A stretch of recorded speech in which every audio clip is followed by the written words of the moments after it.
and Local Organizing Committee of SGA Africa Conference. You're also welcome to the program. Thank you very much. Yeah. All right, ladies, let's begin. Give us a sense of what this conference is all about with regard to aging. Who is attending, and how long has it been on for, and what do you intend to achieve? SGA Africa is actually a coalition of organizations, including civil society organizations, professional bodies like Geriatrics Association of Nigeria, Gerontology Association of, all the countries attending, even human rights institutes and centers on aging as academics who have come together on this platform to seek older persons' rights to inclusion in sustainable development. So the aim is for us to dissect the variances in the different sub-regions in the different countries, and then the commonalities that we have concerning core, very critical issues that affect older persons, especially discrimination, ageism, stereotypes, attitudinal, issues that cause older persons to consistently be excluded from development. So the aim is to try to see how we can change the conversation, change the narrative, how we can come to consensuses on how best to present the value, the core contributions that older persons still stand to make for economic growth. How we can convince governments, players, influencers on multi-levels, from grassroots to African Union, to the United Nations, African Regional Forum, for them to view older persons and to see aging not as an emergency, but as a process that starts from birth, and to see intervention frameworks as those things that have to be put in place for a healthy aging population, and then at the end of life to put those systems in place, align the systems to also take care of older persons. So we are here to see how we can come together and influence inclusion of older persons in development across the region and within nations, and engage with AU, because if you really look at the priority list of most of these regional bodies, even government, you will hardly see aging and older persons. So we want to change, to tweak that priority list and to make them know that older persons, they are not homogeneous. You have healthy, very vigorous older persons that still seek to contribute. And then you have older persons that are vulnerable, that need social protection. And, Dr. Makaro, you've been in this for a while now, and what I cherish most is your consistency and, ready for action all the time. Now, I was there at the conference yesterday when you commented, so I'd like you now to talk on the issue of responses that you've gotten from the invitees, especially the lady representing the UN, that came all the way from New York and all of that. So what are the takeaways now? I want to say here that the United Nations is particularly excited because for a long time they really did not have a platform. They didn't know how to key into building capacity of aging in Africa because we were in silos, everybody doing their thing. So, but for the first time, we have been able to mobilize all the stakeholders in aging across Africa. And you saw that people came from more than 15 countries, stakeholders. And so the United Nations just saw it as an opportunity to now, let's come together. Let's discuss this thing. And I want to say that the space, actually, the motivation was created for us at the African Regional Forum on Sustainable Development. Because if you know the Sustainable Development Goals, makes it compulsory, really, for you to engage major groups and other stakeholders because they leave no one behind. So you have women major group, you have children major group, you have youth major group, you have environment, climate, but older persons and persons with disability were left behind. So we had to fight for this space. And just this year, May, in Dakar, at the African Regional Forum, we were recognized, and that space was created. So we didn't want to waste time at all. We started mobilizing. So, all right. Thank you very much, Dr. Amakau. Let's bring in now Dr. Ogugwa Osiogbo, who is chairperson for the Local Organizing Committee, I believe, right, for this conference. What has been the experience in terms of actualizing the goals of the conference?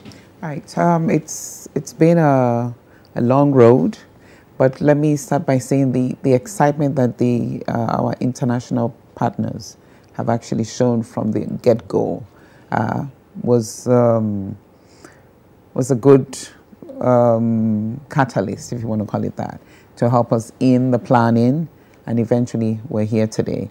We're really excited that we got so many countries interested to be here, and the participants have shown tremendous excitement at what we've been able to offer.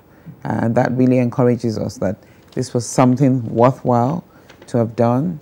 It's been a lot of work planning and getting to execute it to the standard that we have so far. So yes, it's been an exciting time, and I'm particularly grateful to have had the opportunity to have been, such an integral part of this. The Geriatric Association of Nigeria that I belong to as treasurer is also excited to have been a collaborating NGO with the Dave Omokaro Foundation on this project. Now, yesterday I also saw people who came from different strata of government. I saw people from the ministries of social development or what have you, and similar ones from different parts of the country. I also saw university dons, in the place, which means that you actually spread your tentacles so well. And conversion yesterday on Abuja as day one or day two for that function.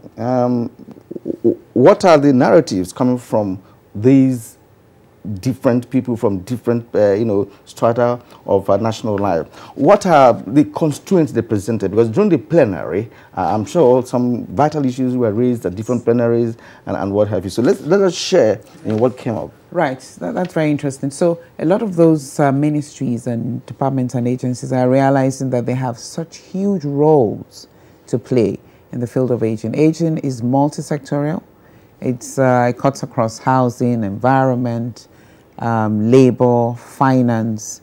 They all now realize there's a need for everyone to come together, play their individual roles, so that at the end of the day, we have a space for older adults to actually live longer, healthier lives, and continue to have the opportunity to interact with society and not be left out of the space of interaction.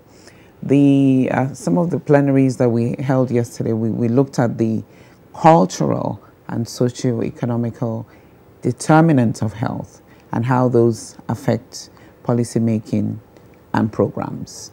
And of course, issues of poverty in the old adults, especially the women, widowed women, who are left to fend for themselves. Some of those cultural practices of the widowed woman being seen as the one who might have contributed to the death of her husband and being mistreated. So you're old, you're not earning, you're widowed, you're trying to mourn, but the society doesn't even give you the space to continue to do all of that. Economic issues, older women now are having to take care of their children and grandchildren. So they self-neglect. So they're not even thinking about their issues. So we talk about ageism from the concept of the younger adults not looking at the older people as being worthwhile or being relevant. But even the older adults themselves are self-neglecting. I find people in my hospital who would say, oh, no, don't waste all this money on me. I need money to feed my children, and my children also don't have enough to take care of their own children. So if there was a social protection program, if there was a monthly stipend, we got a presentation from Tanzania where farmers get a monthly pension. Farmers, they are in the informal sector. Yet our own retirees in the formal sector are still grappling with, receiving their pension. We got someone there who presented 15 months down the line from being retired, he hasn't received his pension. So there's a lot we need to do to reform and upgrade our pension system so that older adults who have served the country really don't feel that they've been neglected, don't feel that they've been used, and they suddenly have no value in the society. All right, thank you very much. Dr. Amokau, what are the other pertinent geriatric issues that are emerging from these conversations? I should have gone to her. She's the geriatrician. That's to do with aging, yes. Yeah, the pertinent one that we looked at was how do we, when I say we now, across the African region, each country, how a time has come where you must align your health systems to the needs of elderly people. And then you must provide long-term care options. So we looked at the healthcare systems in the African countries, and we saw that there was no integration. And then we also talked about the fact that Africa cannot neglect community care, community health care, because frankly, we have traditional values that if we can tap into, we can translate that and integrate that into the secondary health system and the tertiary health system, because family is very critical, family is very core. And then we looked at unpaid care services, because families take care and it takes a toll, because some of them they lose their jobs. It affects even productivity in the ministry when you have an elderly mother to take care of. You try to juggle your time between running to the house and seeing whether she's okay and juggle, and it affects everything. And then it also has gender undertones, cross-cutting issues where you leave that girl child who should be in school because that nobody is there except that girl child to take care of that grandmother who has long-term care issues. So we looked at how we can really sit as a government and look at our health systems and see how we can take our primary, specifically primary, has to be integrated with family care. How we can have home health services, visitations. I mean, on a team, even if it's once a week, you go to that rural area.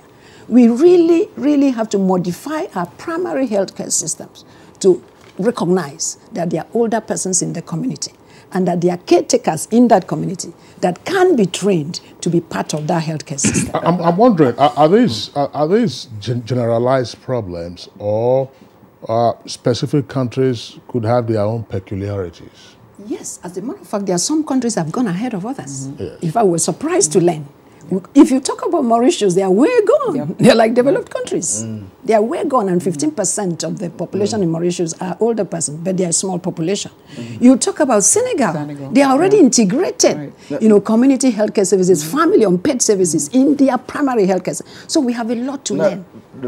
Actually, in the time zone outside, but I want to take this question because all we have done so far is to ensure that the government integrates that social responsibility into the system, into budgeting, planning, and what have you. So, what is your channel? You know, the channel through which you can reach government to get this done. Okay, briefly, please. Yes, we are identifying champions. We're identifying influencers. We are identifying those institutions without which we all talk and nothing. And then as a body now, if you watch, our theme says new consensuses for innovative multi-stakeholder engagement. So we're identifying the multi-levels of engagement.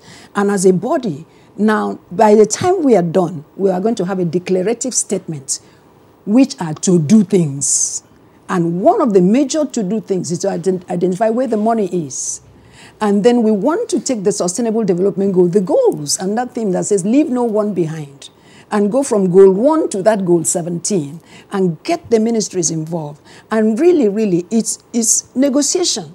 And one critical thing that we have realized is that most government fear that investment in older persons is denying the youths. Right.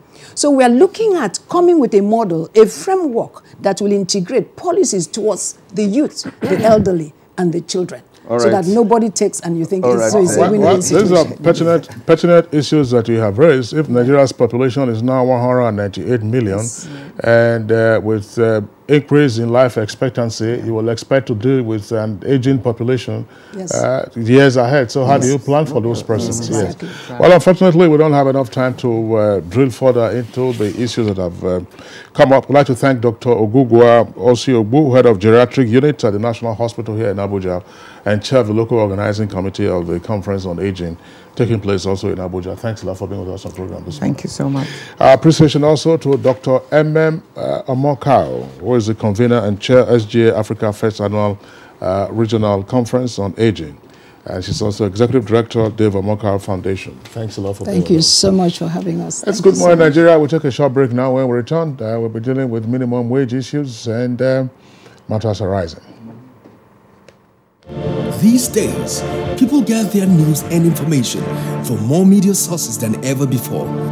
Some of the news and information given are fake, unverified, doctored, and manufactured to create confusion, stir disaffection, and cause disunity. Before you believe or share any news, ask yourself, is this real? Is it from a credible source? Is it verified or verifiable? Fake news is dangerous. Whether you do it for fun or for political gains, real people can get hurt. Fake news, don't create it, don't spread it. This is a public service announcement from NTA. If you hear a bomb explosion or gunshots of an active shooter, that might be a terror attack. At such times, always remember 3 action words: run, hide, report. Don't try to run towards the terror scene to save the situation, because there might be a second bomb blast or another attack. Run far away and take cover. Make sure you are safe first. Yes, it is in our nature to sympathize over the hurt, but remember, only trained personnel can help in such situations. When in a secured environment, promptly call relevant authorities and help will come. For anonymous reporting, call 09630-3250-5 or 0813-2222-106. If you see something, say something. Nigeria, unite against terrorism. This message is brought to you by the Federal Ministry of Information and Culture.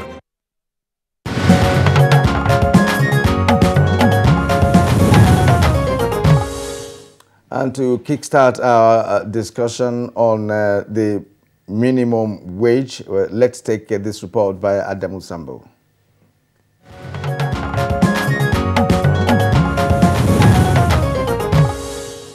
A moment of anxiety, hope, and indeed fulfillment for the Nigerian worker as President Muhammadu Buhari formally received the report of the new national minimum wage. Since the last review in 2011, President Buhari said many changes have taken place, including strong GDP growth rate for Nigeria, but the reported successes did not flow into the pockets and homes of the nation's majority. He described as pleasing that the tripartite committee on the national minimum wage has completed its work in a peaceful and non-confrontational manner. Committee chairman highlighted some of the challenges encountered during your deliberations. On the government side, the concerns raised were around affordability. On the other side, the points raised focused on the need for any increase to be meaningful. Both arguments are valid. I want to assure you we will immediately put in place the necessary machinery that will close out these open areas. Our plan is to transmit the executive bill to the National Assembly for the passage within the shortest possible time. I am fully committed to having a new National Minimum Wage Act in the very near future. President Buhari said as the executive arm reviews the report, members of the tripartite committee will continue to be engaged by government in closing any open areas. May I therefore employ workers and their leaders not to allow themselves to be used as political weapons. Chairman of the committee, Ama Pepul, had told the president that in arriving at the recommendations, workers' demand predicated on the high cost of living, among other factors, as well as macroeconomic indicators, especially the revenue and expenditure profile of the government, were carefully considered. While noting the offer of 24,000 by the federal government, is recommending an increase in the existing national minimum wage from 18,000 naira to 30,000 naira. We believe that the implementation of the recommended minimum wage will no doubt boost the purchasing power of workers, increase consumption expenditure, and ultimately stimulate business and overall economic growth. Already, the tripartite committee has provided a draft National Minimum Wage Bill 2018 for consideration by the federal government. Its enactment into law, members believe, is critical to the operation and future reviews of the national minimum wage.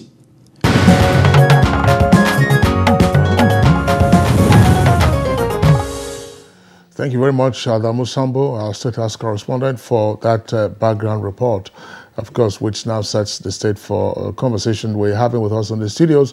Comrade Boboy Bala Kaigama, his National President, Trade Union Congress, TUC. Comrade Kaigama, pleasure to have you with us on the program. My pleasure too. Thank you. All right. Shall we start by asking if there's relief in organized labor with regard to the submission of the report of the Tripartite Committee on a negotiated new national minimum wage, in particular with regard to the figure agreed upon? Well, thank you very much. I want to first start by congratulating Nigerian workers for their perseverance, resilience, and the fact that they've been patient and understanding with their leadership all this while. So I would say, quote unquote, we now have a temporary relief. They say it's not yet Uhuru, not until Mr. President signs the National Minimum Wage Act into law.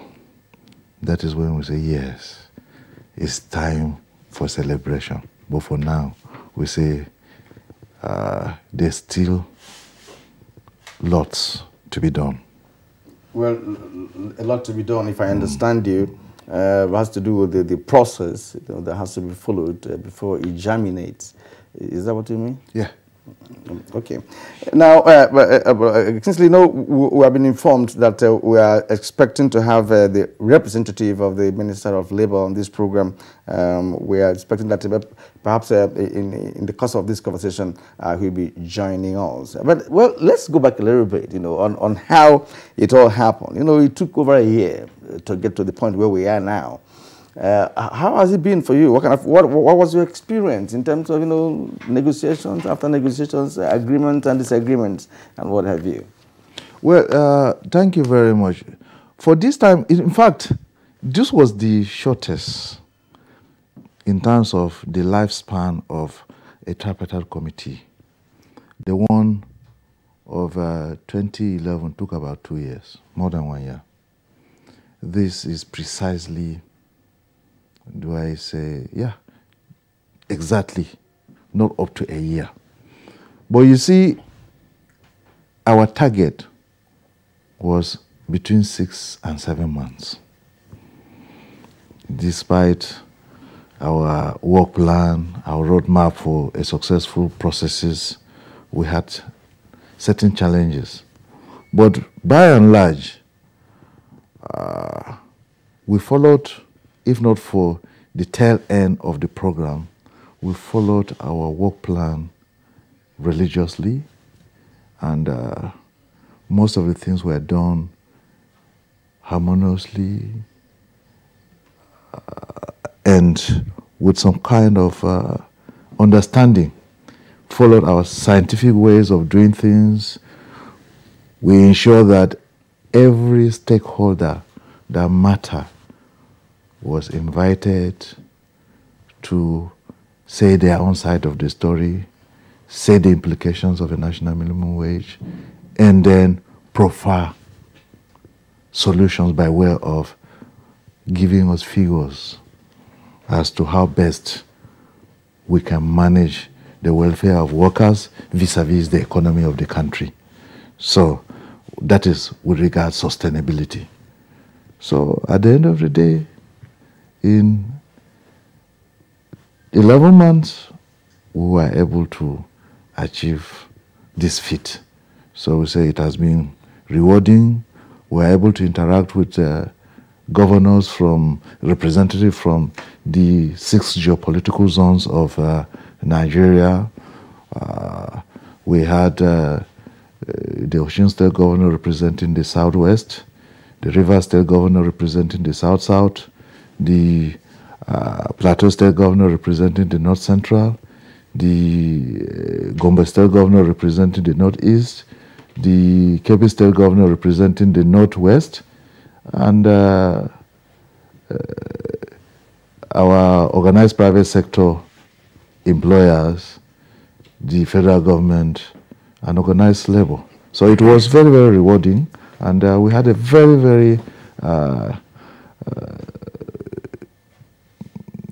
the experience was...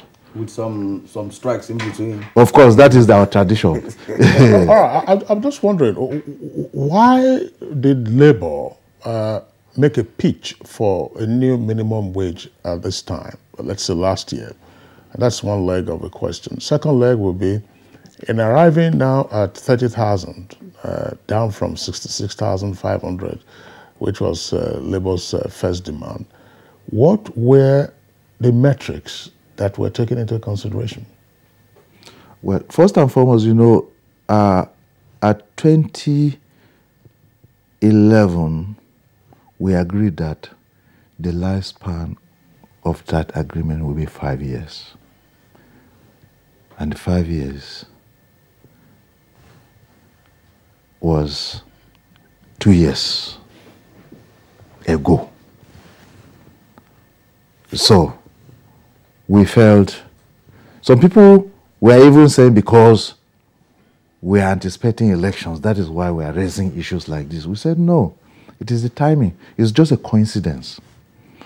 Even the 2011 one was a coincidence. So, but what we are saying is that when the time is right for negotiation, we said 5 years span. And if it is 5 years and over, with even 2 years, we insisted we definitely need to review. One, look at the economic indices. What challenges do we have that we warrant this review, in spite of the fact that we attach a time frame to the review? You agree with us that as at 2011, when we had 18,000 naira minimum wage, the exchange rate of the naira to the dollar was about 150 $150 to the 18,000 naira. That was the value of 18,000 naira as at then. Now, the value of 18,000 naira relative to the dollar is about $40. So you can see, one, the factors of devaluation of our naira coming in, inflationary trends coming in, the high cost of living. And then look at the kind of problem Nigerian workers have been put in when it comes to the review of prices of commodities within the time frame. Nigerian workers are not in charge of the economy. We are not saying that we are unnecessarily demanding. One thing one would just ask is, give us the value of 18,000 naira now as at 2011, you find out that it is more than the value of 18,000 naira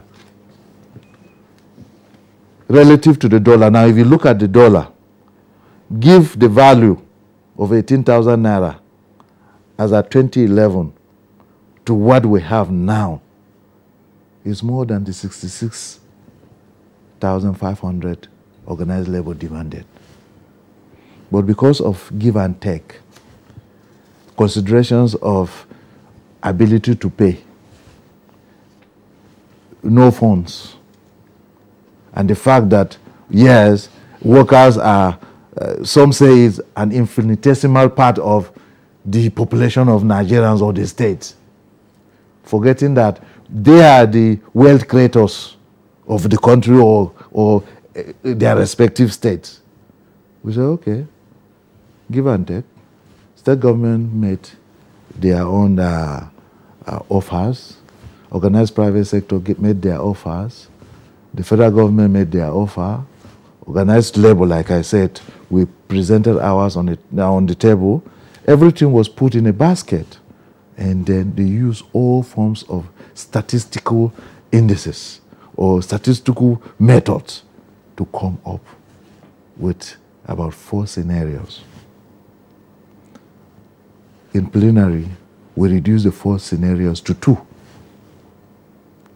And from the 2, we came up with 1.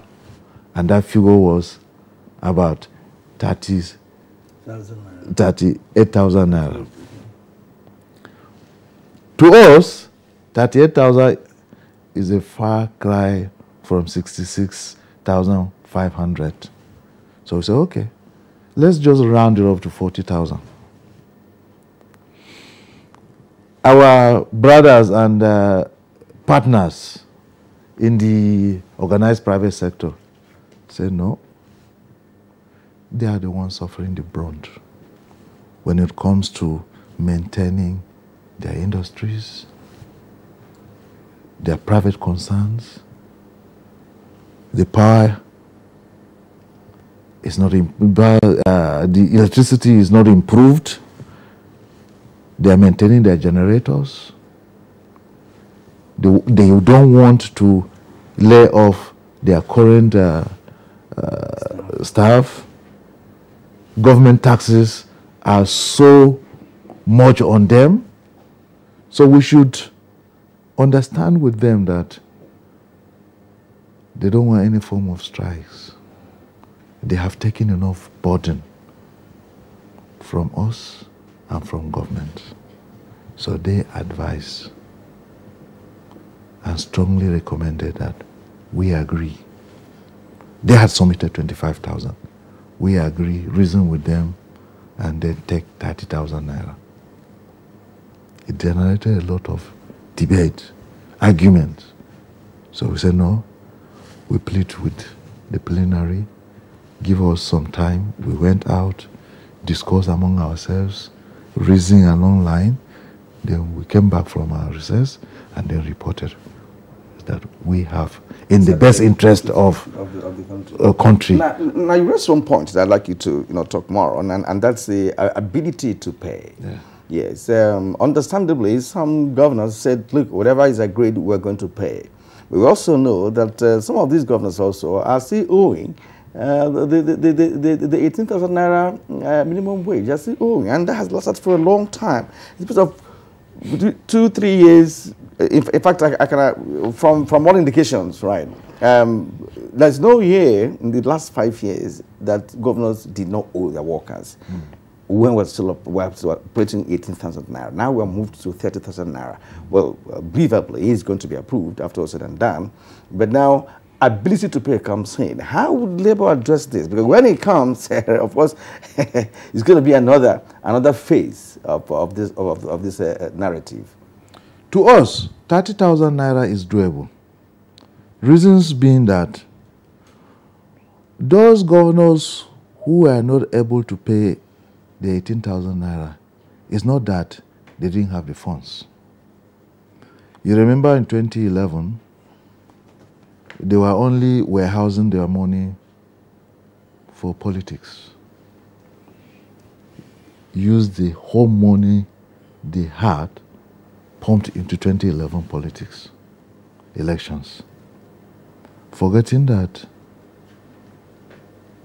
you have some other sectors of your state to cater for. Besides that, if you look at the trend of expenditure being incurred by some states, it's very, very disappointing. We're talking about good governance, but you have certain governors having bills of chartered aircrafts running into billions.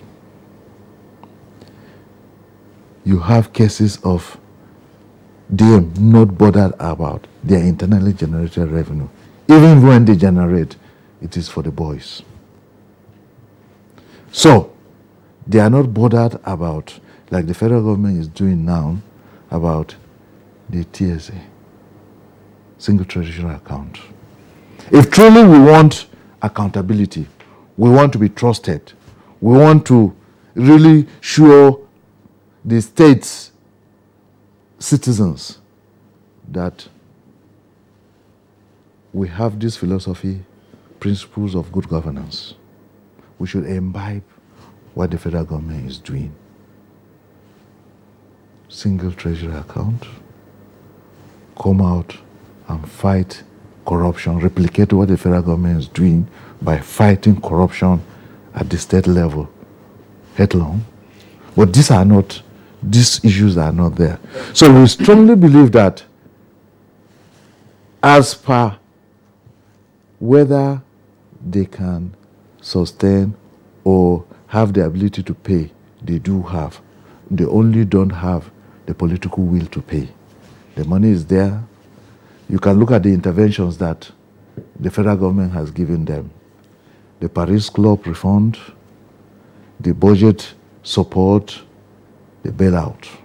Most of them didn't channel the resources or the funds in the area of sorting out the areas of salaries, pension, and gratuity.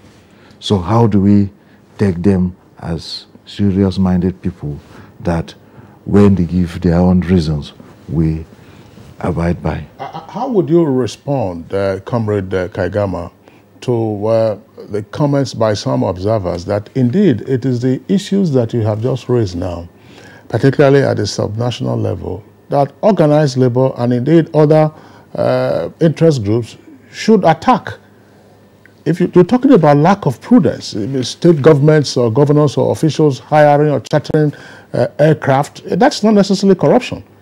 It is just lack of prudence. I mean, if they say that you hire an aircraft for a 1-hour flight for 1 million naira, and you are hiring say, $1 million or 1.5 million, and the state government official, does that frequently round the clock, why is labor not attacking those issues? Why is labor not out on the streets to say, look, find ways of getting your TSA, find ways of course, blocking the leakages in the system, improving your IGR, so that the question of ability to pay or even willingness to pay will be minimized to a great extent? Well, you agree with me that severally we have come out to protest this issue of corruption at the state level. We have had demonstrations on good governance, the fight against corruption, and we have a strong alliance or working relationship with ICPC and EFCC. But you see, we have a level to which we will go, except if we are going to shut down the states. Otherwise, we expect the state assemblies to also collaborate with us, like the ICPC, the EFCC are doing with us. If we do it that way, we will checkmate the excesses of some of the state governors. For somebody to tell me that chartering aircraft, there is no charter that is less than 3 million, there is no corruption, I will not accept. You have fleets of cars,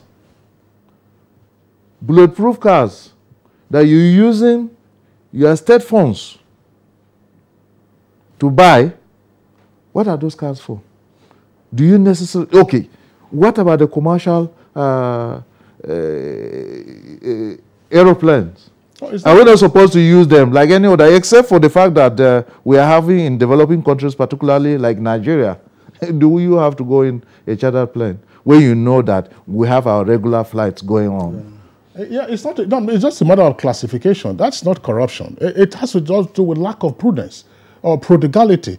Look, instead of going by road, instead of saying, I want to fly, it's better for me to fly and burn 3 million naira. If that is the official charge, you pay for it. That's not corruption.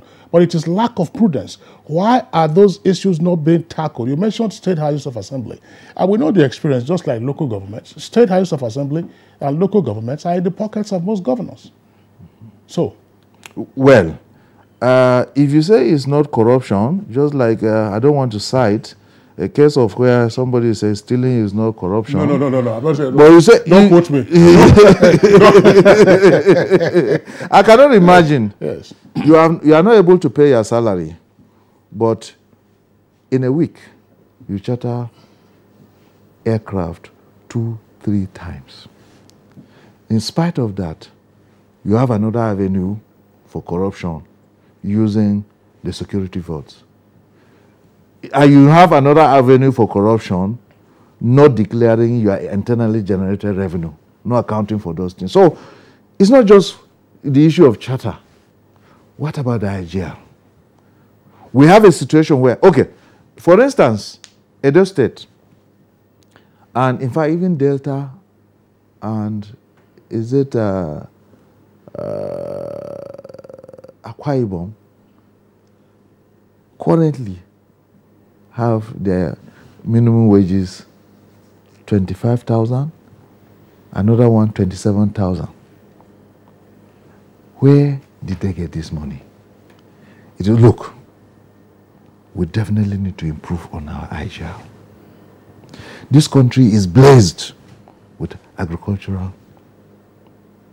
potentials, solid minerals, tourism potentials, and we have the human capital to harness all these potentialities we have. But we are not bothered about that. We are so lazy. We are only interested in the handout, the monthly handout we come to Abuja to receive, and then declare that one. But the IGR is not declared. Yes. So what we are saying is that if we allow them to continue that way without catering for ourselves, I want you to look at one thing. How much is 18,000 naira relative to catering for a family of just 4, husband and wife with 2 kids? How much is their rent? How much is their hospital bills? How much is the school fees of the kids? How much do they pay for the feeding of the family? The totality of this is that it's more than 18,000 naira. Relate that to how much they spend on prisoners. A prisoner in this country is better than the least paid or even a middle class worker. They spend, as at the time we were doing our permutation, they spend about, I don't want to quote the Minister of Interior, but I want to say that as at about 3-4 years ago, they spent 300 naira per meal on a prisoner. Don't forget, this prisoner has free accommodation, free electricity, free medical care. So compute 300 naira per meal times 3 times 1 week into 4 weeks of the month. So why are we complaining about prison congestion? I mean, if that place is a livable environment. In fact, there are any more for the fact that you want to, have you tried the experience? No, but let's not go to that. I want to take you on one issue that you also raised by yourself. Yes. But I want to let our viewers know that we are here with comrade Boboy Balakegama, National President of Trade Union Congress, TUC. So you shouldn't be surprised the fire coming out from him. Now, with respect to what the Labour has discovered about the behavioral pattern of some governors in carrying out their administrative responsibilities in various states. Now, I heard shutting down a state from you. Now, is it not necessary, to pursue that cause, the cause of shutting down a state, that you have investigated and discovered that lack of prudence or corruption, as you called it, is responsible for the inability of that state to pay workers? Because I remember those days when sometimes that we heard that there's a strike in a particular state, not in all the states of the federation, because of what is local, in the area. Now, that has not happened in this country for a while now. What we know is a collective one, usually called by NLC and what have you. And if you give support to state NLCs to do what, shut down a state when such things are discovered, why is it not continuing? Why are many states owing and Labour is not reacting? Well, you see, what we are trying to do now is to get a benchmark, a national benchmark, that is the national minimum wage. We'll get to that level. After we have secured this, then we'll get to the implementation stage where every state will answer their father's name. We will get to that level. What we want to do now is get the national benchmark, which also involves not only the public sector workers, but the private sector. Then we get down to that level. When we get to that level, what you are saying will be done. We've done that in the past before, but we want to identify the state governor that will tell us he or she will not be able to pay. Then we attack them at that level. We keep telling them that, go and tell your workers in your state that you will not pay or that you don't have the resources. Put your income on the table, your expenditure on the table, and let's discuss. That cannot be done because they know the obvious. And we don't want to cite. There are certain cases we have intervened at the state level. My brother, if you look at the expenditure pattern, you will weep for that state. Why don't you want to cite it? Since you are saying that it is important to interrogate the apparent recklessness or alleged recklessness. We'll do it at that level when we have secured this. This benchmark. But are you aware that some governors never even paid up to 18,000 naira a month? No, there's no state that does not pay 18,000 naira. The only problem we have is the relativity payment. Like I said, the 18,000 naira or the 30,000 naira is just a benchmark. When it comes to the consequential increases, is where we have another level of negotiation. So it's that level that you have the disparity between one state and the other. But I want to draw our attention to one fact, that there's hypocrisy in the system. Going by what the national income, the fiscal, what do you call that commission? Fiscal commission. The national, this commission that distributes funds to the states. The fiscal, yes, mobilization and fiscal commission. The salaries of councillor up to governor of Lagos State is the same with the salaries of councillor up to governor in Yobe State. The salaries of governor in Rivers is the same thing as the salary of the governor of Kebbi State. Why don't we talk about ability to pay with respect to this political office holder's salary? But when it comes to poor workers,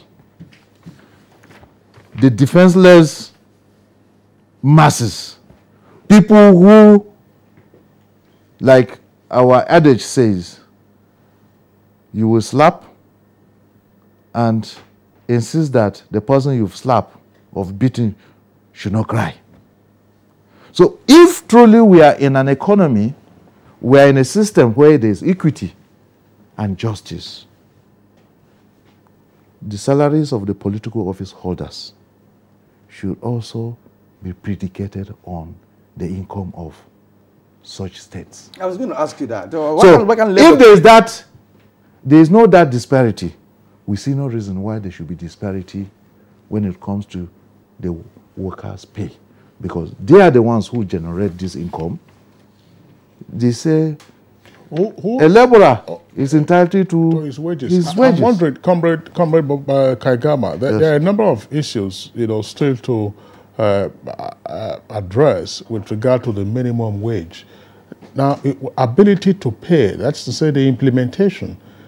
Once the Minimum Wage Act comes out, of course, it becomes a law. But we have seen the national experience has been such that the law has been observed more in the breach. And that's why the question is pertinent. In 2011, one of the issues that came up after they had a new national minimum wage was where to source the money from. And that was one of the reasons why, if you recall, there was the increase in the pump price of petrol at the beginning of 2012. So, where is the money going to come from? When you look at the consequential effect of implementing the national minimum wage across board, where will the money come from? You talked about the states and what the challenges that they will face or the issues that they need to address more prudently. But elsewhere, where will the money come from, particularly when you have competing demands for capital expenditure? Well, okay, we will also conversely say, those who are paying, where did they get the money? We have states that are paying, that are not owing.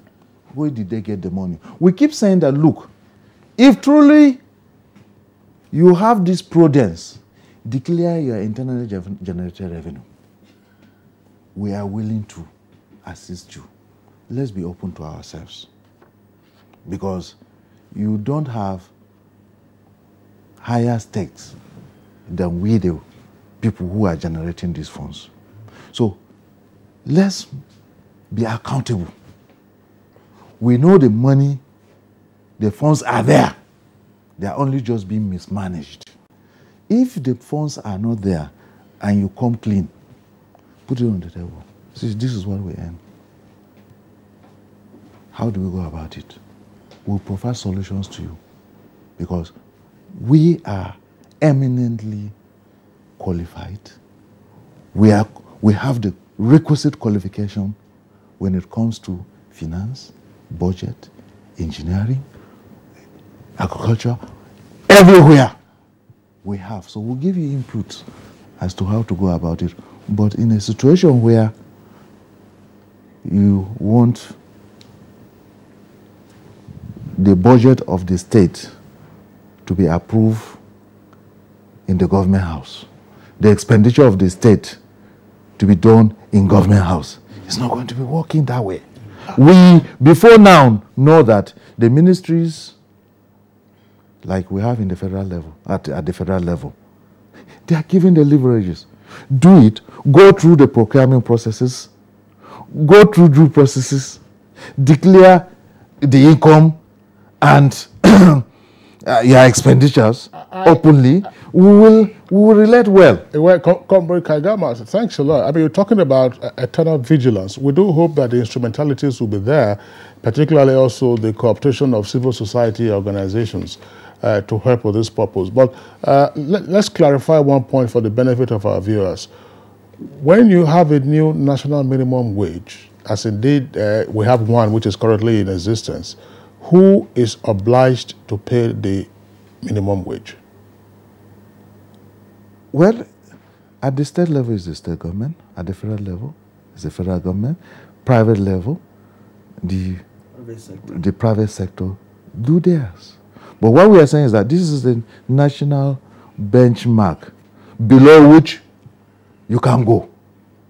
No, what would be your staff strength for you to be under compulsion to pay the minimum wage? That's the basis of my question. The existing one is 50 workers and above. Yes. But now we want to remove this threshold because you are housemate, you are cleaner, except for the agricultural workers who are seasonal. They demand a living wage. And when you look at, except for those who are accommodating their house helps in their own houses, those that transport themselves to and fro their workplaces cannot, 18,000 naira cannot sustain them. No, we're virtually living. So we said yes, the threshold should be reduced. There shouldn't be any form of threshold. Minimum wage, even if you have one worker. But we're giving the Federal Ministry of Labor as an enforcement ministry to have the leverage for exemption of those who have special cases. But even at that level, the exemption must be put to scrutiny by the stakeholders. That is, the Ministry of Labor, organized private sector, organized labor. Let's have a look at agricultural workers. Yes, you cannot give them a minimum wage, but because of their seasonal pattern of work, the demand so. In fact, if you look at some of these artisans, they even earn more than the minimum wage. Okay. So there are cases of exemption. The focus is areas of exemption, but not a kind of a threshold. What did the committee, tripartite committee, agree on? When you said, because you said we, did the tripartite committee agree, for instance, that there should be no threshold of minimum of 50 workers before an employer is obliged to pay the minimum wage? Yeah, that is our agreement for now. When it gets to become law, we enforce that. Our emphasis with the current draft bill is consideration of exemptions. A proviso. A proviso that, yes, so if you want to be exempted, apply. The critical stakeholders will review your cases based on merit and then give you that exemption. Okay, Comrade Boy Balake Gama, thank you very much indeed. I would also like you to touch on one issue, but not before we take tweets coming from our viewers. There are people who are already responding, to this conversation. Let's begin with Salad. I hope that's correct. What the Nigerian workers waiting for now is the soonest time the subject matter will be transmitted to the National Assembly. Now, we have this from a handle that labels itself Excellency. I must commend the tripartite committee. They have actually done well. National Assembly, he says, won't be a barrier.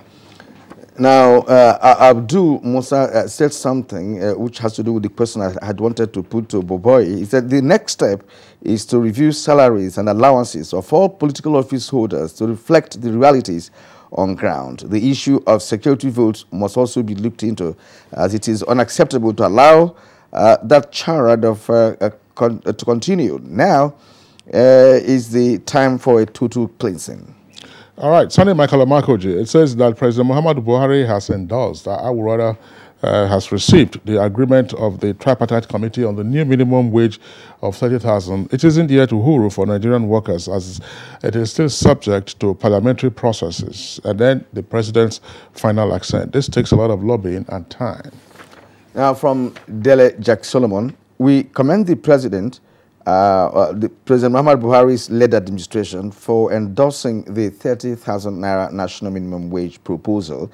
We implore the government at all levels to do whatever it can to make this payment a reality and sustainable. Thus, all hands must be on deck. We have this from Godwin Johnson. It says, next stop is price control.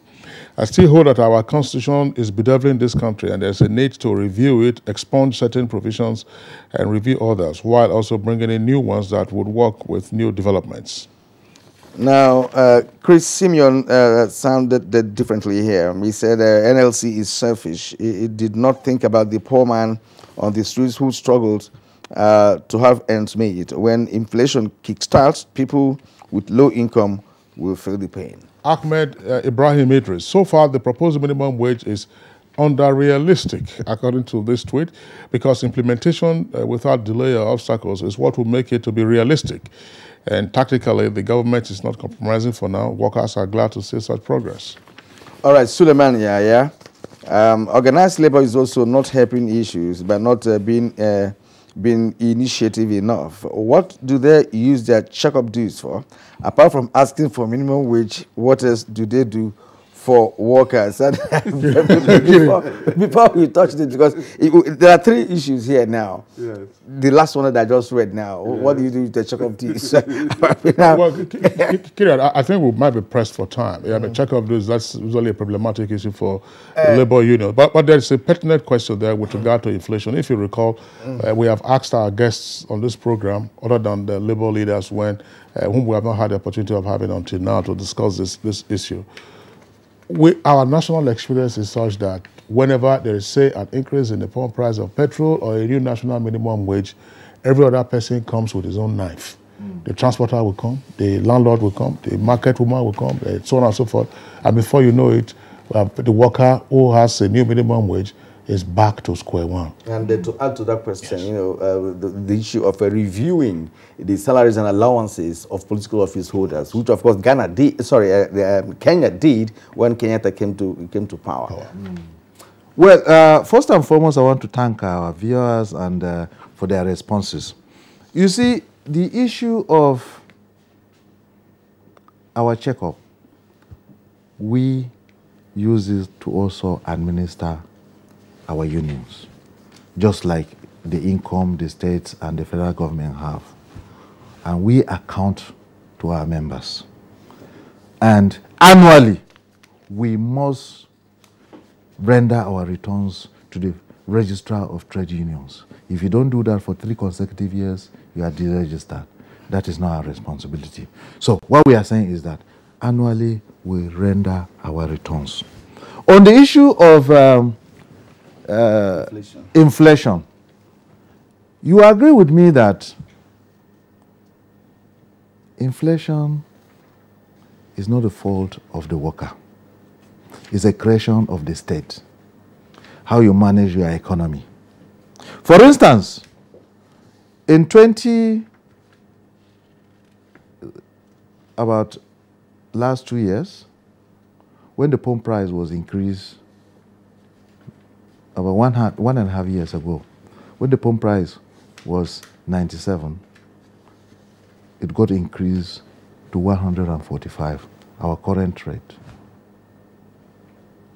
Was there any increase in salary? The inflation, who bear the brunt? Who is bearing the brunt of that inflation? The high cost of commodities, transportation, and whatever is the worker. What we are saying, particularly with this current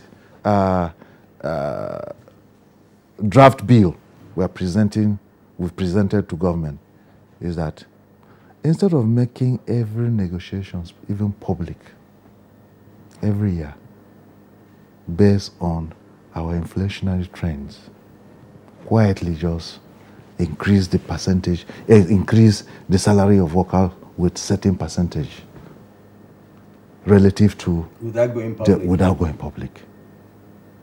It helps. But you're already going public with this 30,000. No, the 30,000. Yeah, of course, we have to start somewhere. We want, we want this process everywhere. There must be a starting point.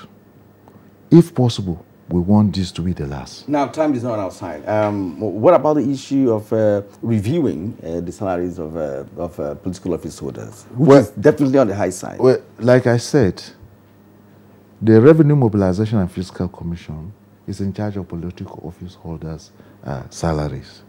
Our own is the Salaries and Wages Commission, that poor workers. Before 1999, there wasn't classification with these two institutions. So it's not under the purview of labor to actually, it's not under So we call on government. The percentage of increase of political office holders' salary is by far more than the percentage of increase of so the NLC cannot fight this cause. That's what I want to understand. You can't fight this cause in the name of the, in the name of the nation, because we have said that over and over. I have told you we have protested to the National Assembly. You can something that you don't have control over. Ours is protest, strike. That is the highest we can go. Except if you want us. You hear that's the language that Nigerians that is the last resort. Comrade Kaigaba, again, this was a topic that we discussed on the program yesterday. Incidentally, it was a topic that we discussed with our guests. The background to the current pay for political office holders was under the Obasanjo administration. And the rationale for that was to say, hey, listen, if you pay them well, then you might reduce or minimize the propensity for illegal access to the public till. That was the argument at the time. That's one. But still, with regard to, do you have the question of intra and inter-service pay disparity? Is that a matter that will engage labor?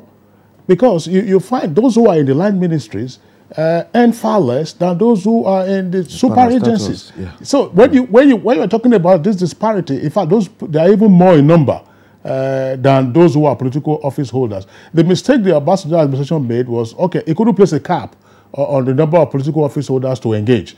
You just set the salary scale and then no cap. That's why I've seen some state governors employing 1,000 essays to be doing God knows what. So how is Labour going to address the issue of intra-service pay disparity? Thank you very much. We have a memo presented to the National Joint Council. Particularly, this is for public servants. And unfortunately, why we had to present that memo is because we have over 40 different salary structures in the public sector of Nigeria now. Before now, we used to have, in the olden days, good olden days, we had only one salary structure where the basic salaries are the same. Then we have, based on the sectors, we have differentials in terms of allowances, duty, call duty allowances, peculiar allowances given to the various sectors. But the basic salary for all is the same. Okay. Because you go to the same university. Are you seeking a return to that? Yes. That's very complex. I was privileged to be here when we took up an issue that had similar to what we're talking about this morning, what I've just talked about. It's very complex when we have over 40 salary structures in a particular in one economy. It's not healthy. It's a clear distortion. Yes, it's not healthy at all. And at this point, we'd like to appreciate you for holding on, because we expected to have some other guests who couldn't make it, but of course we didn't lose anything based on the man that we have on set. Comrade Boboyi Bala Kaigama, National President, Trade Union Congress TUC. Thank you very much indeed for coming. I'm sure you're happy now. The war is over for now. No, it's not yet. Okay. All right. Thank you very much indeed. And now let's move on to sports now.